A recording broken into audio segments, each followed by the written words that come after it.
आज हम बात करेंगे एथरोस्क्लेरोसिस के बारे में। एथरोस्क्लेरोसिस कहा जाता है जब आर्टरीज की थिकनिंग या हार्डनिंग हो जाती है। और आर्टरीज की बात की जाए तो ये वो ब्लड वेसल्स होती हैं जो कि ऑक्सीजन रिच यानी कि ऑक्सीजनेटेड ब्लड को बॉडी के मुख्तलिफ हिस्सों तक लेकर जाती हैं, पहुंचाती हैं। तो जैसे यहाँ पर हम अपने सामने डायग्राम में देख रहे हैं, ये एक नॉर्मल आर्टरी की डायग्राम है। और यहाँ पर हम देख रहे हैं कि फैट्स और कोलेस्ट्रॉल जो है वो डिपॉजिट हो जाते हैं। तो ये जो एक बिल्डअप सा है, यानी कि यहाँ पर हम देख रहे हैं कि ये एक्यूमुलेशन हुई हुई है, जमा हुए हुए हैं फैट्स, इन्हें प्लैक कहा जाता है। और इसकी वजह से जो आर्टरी का रास्ता है, जैसे कि यहाँ पर अगर हम इसको इस कलर से करें तो हम देखते हैं कि ये वाला जो है इसका रास्ता वो नैरो हो जाता है, तंग हो जाता है। ब्लड फ्लो यहाँ से आसानी से नहीं हो पाता, तो इस डिजीज को कहा जाता है एथरोस्क्लेरोसिस। और एथरोस्क्लेरोसिस एक टाइप है आर्टीरियोस्क्लेरोसिस की, या फिर हम कहते हैं कि ये एक फॉर्म है आर्टीरियोस्क्लेरोसिस की। और मजीद समझते हैं एक एनिमेशन की मदद से। एनिमेशन हम देख रहे हैं यूट्यूब का चैनल साइंस फॉर स्टूडेंट्स से। अब हम इसको इनलार्ज करते हैं, साथ प्ले करते हैं। तो जैसे कि यहाँ पर हम अपने सामने देख रहे हैं ब्लड वेसल्स, और ये हम देख रहे हैं आर्टरी। और इसमें हम एग्जांपल के तौर पे ले रहे हैं कोरोनरी आर्टरी, जो कि हार्ट को ऑक्सीजनेटेड ब्लड सप्लाई कर रही है। तो इसमें हम देखते हैं कि अगर हम इसके इनर रीजन को देखें तो हम देखते हैं कि नॉर्मल आर्टरी जो है वो इस तरह की होती है, जिसमें इसकी हमें 3 लेयर्स नज़र आ रही हैं। सबसे बाहर वाली लेयर जिसे कि ट्यूनिका एक्सटर्ना कहा जाता है। उसके बाद हम देख रहे हैं मिडल लेयर जिसे ट्यूनिका मस्कुलरिस कहा जाता है, और इसमें आप देख रहे हैं आपको स्मूथ मसल सेल्स जो है वो नज़र आ रही हैं। और बिल्कुल ये वाली जो लेयर है अंदर वाली, इसे ट्यूनिका इंटरना कहा जाता है। तो हम देखते हैं कि जो हमारा ब्लड है उसके अंदर बहुत सारी ब्लड सेल्स के अलावा और प्रोटीन्स भी होती हैं, और फैट और कोलेस्ट्रॉल के मॉलिक्यूल्स भी मौजूद होते हैं।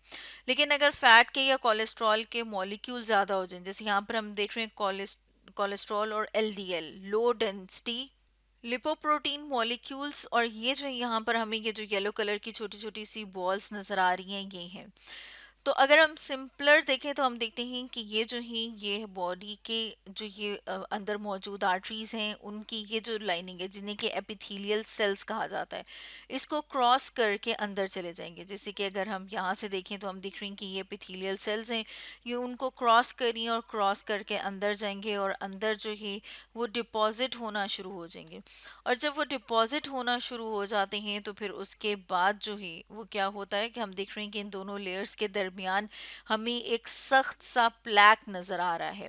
और ये जो सख्त सा प्लैक बनता है, इसकी वजह से जो ब्लड वेसल है, अब हम देख रहे हैं कि यहाँ पर अगर हम देखें तो उसका जो ल्यूमेन, सॉरी, जैसे यहाँ पर हम देख रहे हैं कि उसका जो ल्यूमेन है वो तंग हो गया है, उसका रास्ता जो है वो तंग हो गया है।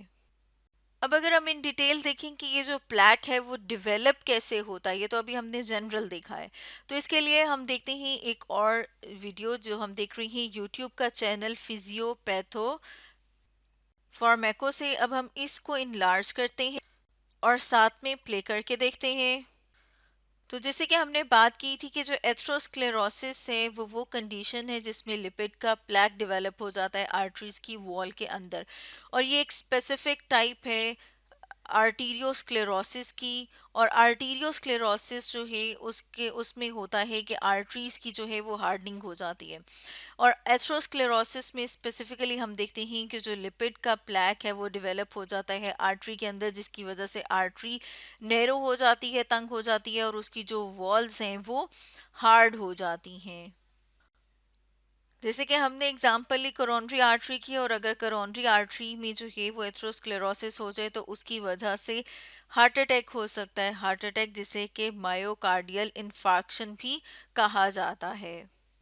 अब हम यहाँ पर देख रहे हैं कि आर्टरी वॉल की जो एपिथेलियल लाइनिंग है, जो बिल्कुल अंदर वाली लेयर है, और ब्लड में क्या मौजूद होते हैं, लो डेंसिटी लिपोप्रोटीन्स, जिन्हें के एलडीएल या कोलेस्ट्रॉल हमने कहा था कि कहा जाता है। अब ये जो है ये मूव कर जाते हैं इनसाइड द वॉल, जैसे कि यहाँ पर हम देख रहे हैं। और ये होती है रिसेप्टर मीडिएटेड एंडोसाइटोसिस की मदद से, ये जो है वो अंदर आ जाते हैं। और जब हम देख रहे हैं कि अंदर आ जाते हैं तो यहाँ पर जो है वो इंटरनल लेयर मौजूद है। यहाँ पर हम देख रहे हैं ये ल्यूमेन ऑफ आर्टरी है, और ये क्या है, ट्यूनिका इंटिमा, या फिर हमने कहा था ट्यूनिका मस्कुलरिस जो है वो यहाँ पर मौजूद होती है।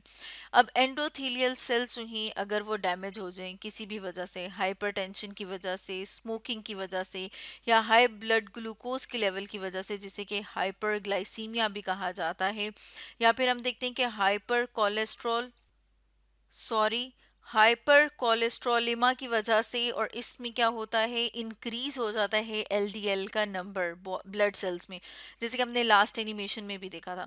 अब हम देख रहे हैं ये जो हमें एपिथेलियल सेल जो है वो डैमेज हुए हुए नजर आ रहे हैं। अब जब ये डैमेज होते हैं या फिर एजिंग के साथ भी ये चीज़ हो सकती है, तो ये जो एलडीएल मॉलिक्यूल हैं ये अंदर आ गए हैं। जब ये अंदर आ जाते हैं तो हम देखते हैं कि हमारे ब्लड में जहाँ पर राइट ब्लड सेल्स मौजूद हैं, वहीं पर हम देखते हैं कि मोनोसाइट, एक ख़ास टाइप है वाइट ब्लड सेल्स की, वो भी मौजूद हैं। ब्लड सर्कुलेट करता है तो उसमें मोनोसाइट्स भी मौजूद होते हैं। नॉर्मली ये जो है ये एपिथेलियल सेल्स के साथ अटैच नहीं होते, इसको क्रॉस नहीं करते, लेकिन अगर डैमेज हो जाए, जैसे यहाँ पर हम देख रहे हैं ना कि एपिथेलियल सेल्स जो हैं वो डैमेज हुए हुए नज़र आ रहे हैं, अगर इस तरह का कोई डैमेज हो जाता है तो उसकी वजह से हम देखते हैं कि इन सेल्स के ऊपर एडहेजन प्रोटीन मॉलिक्यूल्स जो हैं वो डेवलप होते हैं, जिसके साथ मोनोसाइट्स जो हैं वो आकर यहाँ पर अटैच हो जाते हैं, और फिर उसके बाद जो है वो एपिथेलियल लाइनिंग से अंदर मूव कर जाते हैं, जैसे कि अभी हमने देखा यहाँ पर।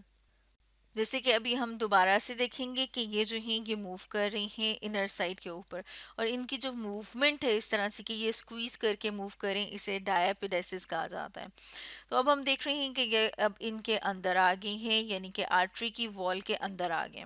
अब जब ये अंदर आ जाते हैं तो उसके बाद हम देख रहे हैं कि ये फ्री रेडिकल जो है वो प्रोड्यूस करते हैं। फ्री रेडिकल जो है वो इस एलडीएल के साथ जो है वो रिएक्ट करता है, और एलडीएल जो है वो ऑक्सीडाइज हो जाता है। यहाँ पर हम देख रहे हैं ना, इसका कलर हमें चेंज हुआ हुआ है, ये शो कर रहा है कि ऑक्सीडाइज हो गया। अब जब ये ऑक्सीडाइज हो जाता है ये और ज़्यादा मोनोसाइट्स को अट्रैक्ट करता है, और ज़्यादा मोनोसाइट जब अट्रैक्ट होते हैं तो वो इनको इनगल्फ करते हैं। जब इनको इनगल्फ करते हैं वो और ज़्यादा फ्री रेडिकल्स रिलीज करते हैं। ये जो फ्री रेडिकल्स हैं ये और ज़्यादा जो एलडीएल मॉलिक्यूल्स हैं उनको ऑक्सीडाइज करते हैं, और इस तरह हम देखते हैं कि इनका जो नंबर है, यानी ऑक्सीडाइज एलडीएल का नंबर इंक्रीज करता जाता है। इस तरह की जो सिचुएशन है इसे फीडबैक सिचुएशन भी कहा जाता है, क्योंकि हम देख रहे हैं कि इनका नंबर इंक्रीज करता जा रहा है, और ये और ज़्यादा मोनोसाइट्स को ये जो है वो अट्रैक्ट करते जा रहे हैं। इसलिए हम कह रहे हैं कि ये जो फीडबैक है ये पॉजिटिव फीडबैक है। अब हम यहाँ पर देख रहे हैं कि, सॉरी, अगर हम थोड़ा सा वीडियो को बैक प्ले करके देखें, जैसे कि यहाँ पर हम देख रहे हैं, तो यहाँ पर आप देख रही हैं कि आपको नजर आ रहा है ल्यूमेन ऑफ आर्टरी, ये जो है एपिथेलियल सेल्स हैं, और यहाँ पर लिखा हुआ है ट्यूनिका इंटिमा ऑफ आर्टरी। और अब हम इसको प्ले करते हैं तो ट्यूनिका इंटिमा जो है उसको अब हम यहाँ पर बड़ा करके देख रहे हैं कि उसके अंदर क्या रीजन्स मौजूद हैं। अब अगर हम इन लेयर्स को साथ में एक और डायग्राम से समझें, तो जैसे कि यहाँ पर हम अपने सामने एक डायग्राम ले आए हैं ब्लड आर्टरी की, तो इसमें हम देख रहे हैं कि यहाँ पर सिंगल जो लाइनिंग मौजूद है वो एंडोथेलियम की है। उसके बाद जो ये वाला रीजन है यहाँ पर हम देख रहे हैं ये वाला, इसे जो है वो ट्यूनिका इंटिमा कहा जाता है। और उसके बाद हम देख रहे हैं कि यहाँ पर ये जो रीजन मौजूद है इसे ट्यूनिका मीडिया कहा जाता है, और उसके बाहर जो है वो मौजूद है ट्यूनिका एडवेंटिशिया। और ये जो ट्यूनिका मीडिया है इसे ट्यूनिका मस्क्यूलरिस भी कहते हैं, जैसे कि हमने अपनी फर्स्ट एनिमेशन में देखा था। और इसे जो है वो ट्यूनिका इंटरना भी कहा जाता है। तो हम देख रहे हैं ये जो सारी चीज़ें हमें नज़र आ रही हैं ये कहाँ पर होती हैं, उधर जो है वो एंडोथेलियल सेल्स की लाइनिंग मौजूद है।